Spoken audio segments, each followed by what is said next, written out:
We were able to get this tar and wheel back on the tractor.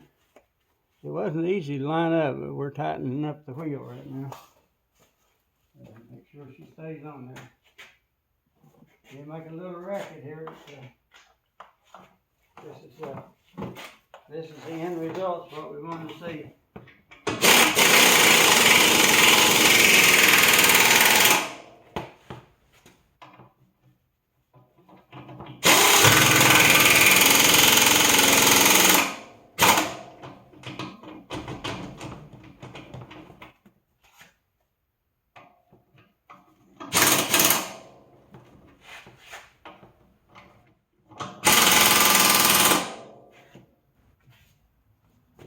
We don't have to worry about her falling off now, so we're going to take this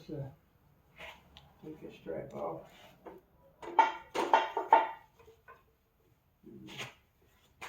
Then we can spin the wheel so we don't have to get down underneath them for lug ropes.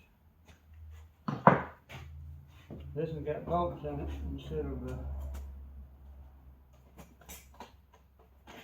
having studs sticking out with nuts on them. It's got a stud bolt. And we got most of them in, like 3 more. Once you get them on there and get them snugged up a little bit, they pretty much line the holes up. Makes them easier to start.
There we go, wheels on tight.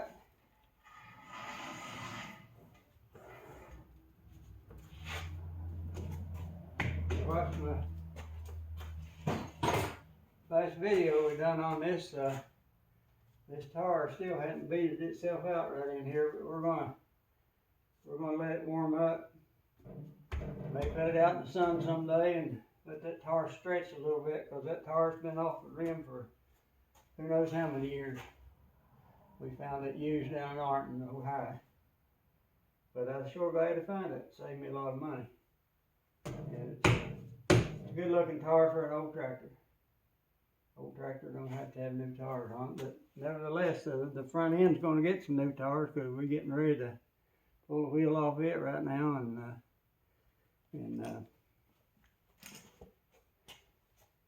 clean the inside of the rim up, and we'll leave the outside like it is for a while.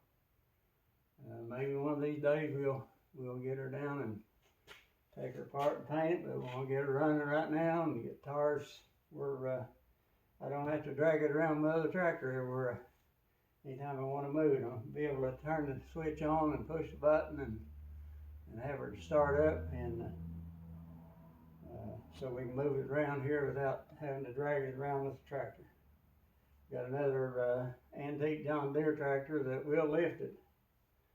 It's all it can do to lift it, because these old tractors are real heavy, and it gives them a lot of traction. But this tricycle type was bad to turn over, and this one has been turned over twice on its top and turned over on its side twice, like it laid over in a big ditch, big drain. Daddy done that. We feel like this is a 52 model according to the serial number, and I'm not sure when Daddy bought it, whether it was in 52 or 53, but I might look through these things someday and find the invoice on it. You never know. He kept everything. So we'll find out one of these days. But glad you stayed with us here for this little episode. We had it on the floor there and lifted it up and tried to air it up there, as you've seen in the last video, and now we got her back on the tractor, and got a little vent place in this rim here. We might attempt to straighten it, but it's awful close to that valve, so if I make one misclick and hit that valve, I'll ruin it. I think I paid $53 for that tube that's in there. It's got a brand new tube in it, and can't find a used tube anywhere, so